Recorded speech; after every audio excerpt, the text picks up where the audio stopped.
গুণটা করেছো এটা কত 40 কত এটা 40 এই 40 টা তোমরা কিভাবে বানান লিখেছো F O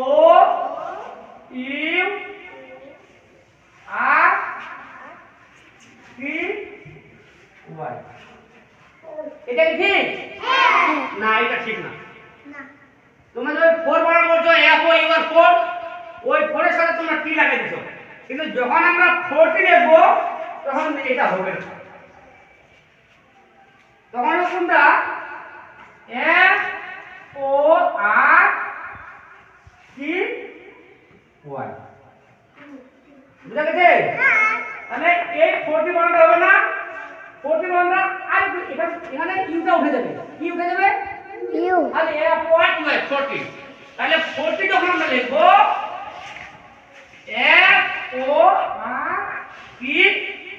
Y 40 তখন তো আমরা 41 লিখি 41 F O R T Y O N E 41 এরকম করে 42 43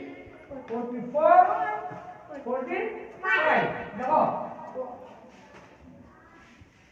42